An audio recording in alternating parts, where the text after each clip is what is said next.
பீகு நேயர்களுக்கு வணக்கம்.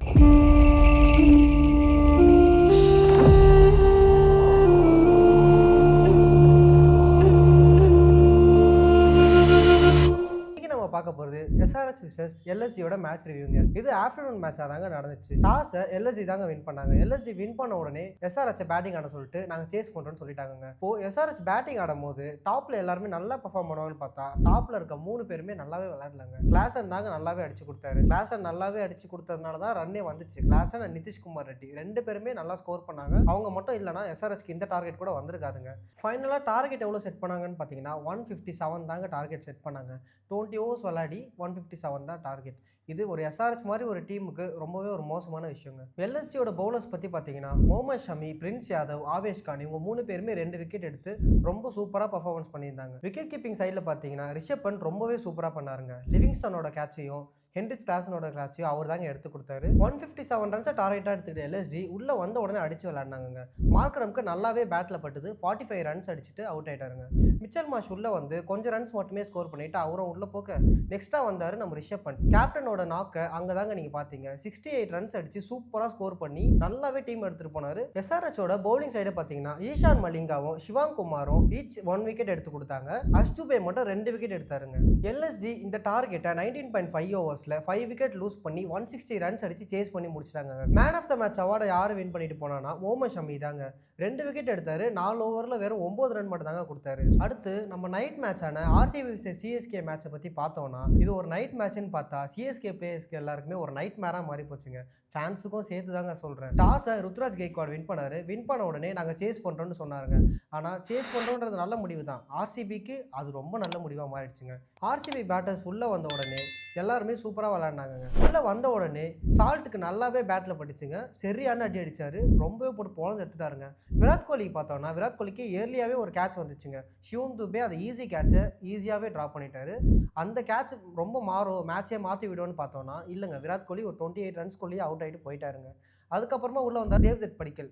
வந்துட்டு ஸ்லோவாக ஸ்டார்ட் பண்ணாலும் அதுக்கப்புறம் முடிக்கும் போது 50யை கம்ப்ளீட் பண்ணிட்டு அதுக்கப்புறம் தாங்க அவுட் ஆனாரு.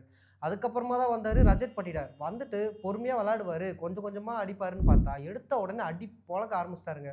அடி பக்காவாக பிரித்து எடுக்க CSK போலர்ஸ்க்கு என்ன பண்ணுறதுனே தெரிலங்க. அதுக்கப்புறம் வந்து டிம் டேவிட் எங்கெங்கேயோ அடிக்கிறாருங்க. என்னத்தை சொல்கிறது, எல்லா பக்கமும் அடிக்கிறாரு, எல்லா முறையும் அடிக்கிறாருங்க. ஸ்டேடியமை விட்டு ஒரு பால் தூக்கி வெளியே அடிச்சிட்டாருங்க.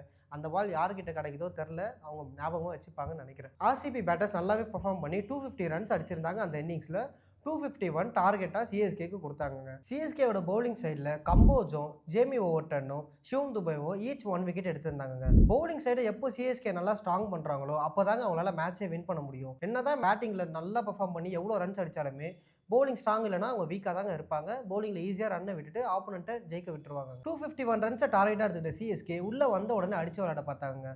ஆனால் அன்ஃபார்ச்சுனேட்லி எல்லாருமே அவுட் ஆகிட்டு போயிட்டாங்க.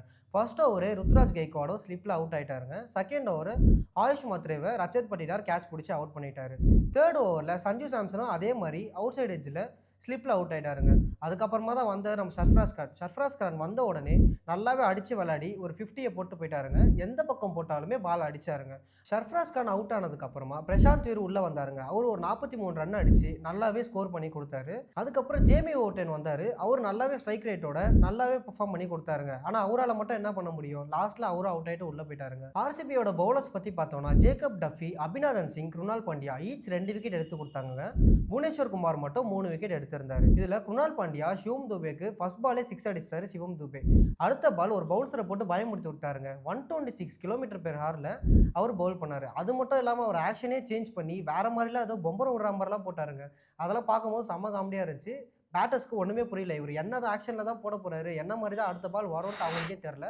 பவுன்சரை போட்டு பேட்ஸ்மேனே குனிய வச்சாரு. ஒரு ஸ்பின்னராக இருந்துட்டுங்க. 126 km/hல போடுறது ஒரு பெரிய விஷயம் தான் ஸ்பின்னருக்கு. இன்னும் கொஞ்சம் ஒரு 2 ஸ்டெப் பின்னால் வந்து போட்டாருன்னா 140 போட்டு வர போலாங்க. ஃபைனலாக CSK 207 ரன்ஸ் மட்டுமே அடிச்சிருந்தாங்க. 19.4 ஓவர்ஸ்க்கு ஆல் அவுட் ஆயிட்டாங்க. மேன் ஆஃப் த மேட்சை பற்றி பார்த்தோம்னா டிம் டேவிடுக்கு தாங்க கொடுத்தாங்க. இப்போ match number 13 RR vs MI பற்றி பார்த்தோம்னா இந்த மேட்ச் குவாஹாட்டியில் தாங்க நடக்குது. குவாஹாட்டியில் நடக்கும் போது டாஸை வின் பண்ணாங்கன்னா சேசிங் தாங்க போவாங்க. கீ பிளேயர்ஸை பற்றி பார்த்தோம் 2 டீமுக்குன்னா RRக்கு யசஸ்வி ஜெய்ஸ்வால், சூரியவன்ஷி, நான்ட்ரே பர்கர் இருக்காங்க.